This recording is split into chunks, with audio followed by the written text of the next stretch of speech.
We're stepping into the shoes of a medical detective to revive what is honestly becoming a bit of a lost art, the cardiovascular physical exam. We're talking about those essential bedside techniques that remain absolutely indispensable for diagnosing cardiovascular disease, even with all the incredible modern imaging we have today. All right, let's just jump right into a scenario. Picture this. A patient presents to you with severe shortness of breath, dyspnea. Now, is this a pulmonary issue, or are we looking at a cardiovascular mystery waiting to be solved? Before you even think about rushing to order an echo or a full panel of biomarkers, remember that your own hands, eyes, and ears hold the power to crack this case. Take a look at this quote. It highlights a pretty concerning trend about what we're losing to technology. Classic cardiac findings are now recognized by only a minority of internal medicine and family practice residents. And here's a crazy fact. Clinical performance in this area doesn't even predictably improve with experience. If anything, trying to pick up these skills later on as a busy practitioner is way harder. So that's exactly why we're going back to basics today. Section 1. First Impressions and Vitals. Let's start the investigation from the literal second we walk into the room. Look closely at your patient. Are they resting comfortably? Are they diaphoretic? Are they avoiding certain positions just to minimize pain? Because, that could scream acute pericarditis. Visual clues are literally everywhere. Before you even move to the neck, just inspecting the chest wall for visible apical impulses or heaves can give you an immediate sense of ventricular enlargement. A barrel chest with pursed lip breathing, that strongly implies a pulmonary cause for their dyspnea. On the flip side, skin pallor or the emaciated look of a chronically ill patient points heavily toward long-standing heart failure. You might even spot genetic markers right off the bat, things like Marfan syndrome or trisomy 21, which, as we know, carry very specific cardiovascular risks. Moving on to Section 2, reading the jugular vein. Let's head up to the neck and see how the venous system helps build our clinical picture. Now notice how progressive conditions completely alter the shape of the blood returning to the heart. Up at the top, we have our baseline, the normal A, C, and V waves, plus the X and Y descents. But look at the middle graph. As tricuspid regurgitation progresses from mild to severe, that V wave gets massively accentuated. It eventually just merges with the C wave, completely ventricularizing the right atrial and venous waveforms. It's like you can literally see the right ventricle's pressure pushing backward right up into the neck veins. How wild is that?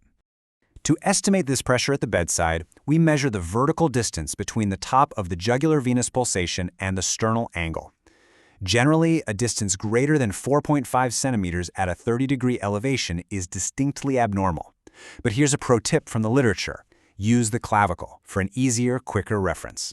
If you see pulsations above the clavicle while the patient is sitting up, that is clearly abnormal.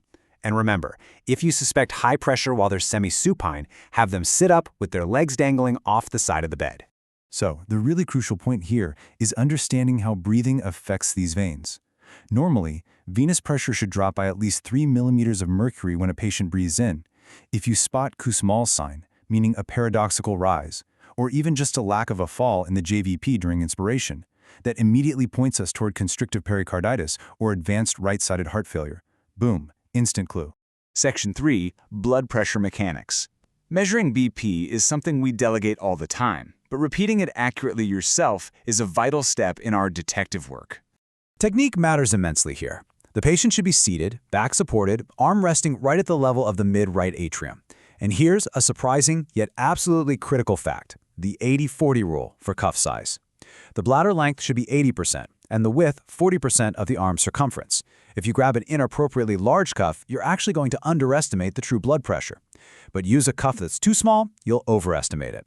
It's a tiny detail, but it can drastically alter your entire diagnostic path. And this contrast highlights how the clinical environment itself can totally deceive our investigation. We all know about white coat hypertension, right? Pressures are high in the clinic but normal at home. But you've got to watch out for the sneaky one, masked hypertension, where the pressure is normal or even low in front of you but elevated everywhere else. This is incredibly deceptive, especially in patients who already have advanced atherosclerotic disease or target organ damage. Next, let's move down to the lower extremities and check the ankle brachial index, or ABI. You just divide the systolic pressure in the ankle by the higher of the two brachial artery pressures. It's a super simple bedside calculation, but it is a surprisingly powerful predictor of long-term cardiovascular mortality. Moving right along to Section 4, the arterial pulse. Here, we're evaluating pulses from the carotid all the way down to the pedal arteries. Placing the venous dynamics and the arterial dynamics side by side helps us visualize a really fascinating phenomenon. Check out the arterial pulse wave and the dicrotic notch. As the arterial pulse travels further away from the heart, it actually becomes more rapid and spiking. This change reflects the musculostatus of the peripheral arteries, plus the summation of incident and reflected waves just bouncing back through the vascular system. It's like a complex fluid puzzle right under your fingertips. Section 5. Decoding heart sounds. Yes, it's finally time to pull out our trusty stethoscope. Before we get into the complex graphs, we really need to anchor ourselves on exactly what we're listening for. Heart sounds and murmurs aren't just background noise, they're highly specific acoustic markers. They reflect the precise timing of valves snapping shut, the dynamics of blood flow, and structural defects. We're not just listening for the basic S1 and S2, we're hunting for those extra heart sounds, like S3 or S4 gallops, or specific clicks and snaps that reveal structural anomalies. Accurately characterizing these sounds literally reveals the natural history of many valvular and congenital heart lesions. Okay, let's examine how breathing in and out uniquely alters the timing of the aortic and pulmonic valves closing. Look at the top row showing normal splitting.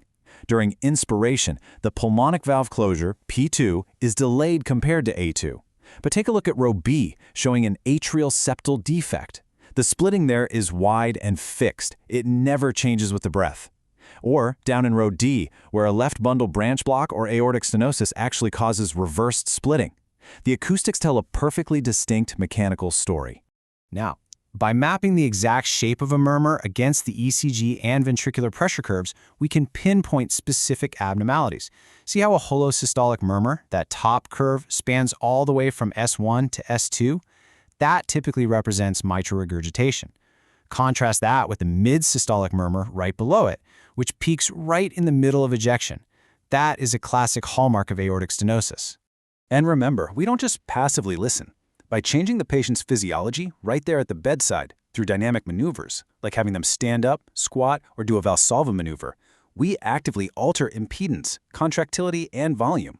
Notice how changing the volume alters the murmur. Oh, and this is the perfect time to palpate for physical thrills across the chest wall during these maneuvers. We act as true bedside detectives, manipulating the variables in real time to isolate and confirm our diagnosis. Which brings us to our final step, Section 6, the final diagnosis. We've gathered all our physical clues, from visual chest inspections down to the precise auscultation of dynamic murmurs.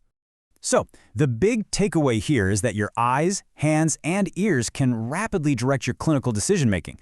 You can establish the presence, severity, and even the prognosis of acute coronary syndromes or heart failure well before the lab results or the echo are even available. And let's not forget, performing a careful, hands-on physical exam deeply enhances the clinician-patient relationship. It builds a foundation of trust that machines just simply cannot replicate. As we wrap up this explainer, I want to leave you with a final, provocative thought. In a world that is increasingly dominated by high-tech imaging and remote data, will you still trust the unparalleled power of your own physical examination to solve the case? Thanks for tuning in, and happy diagnosing.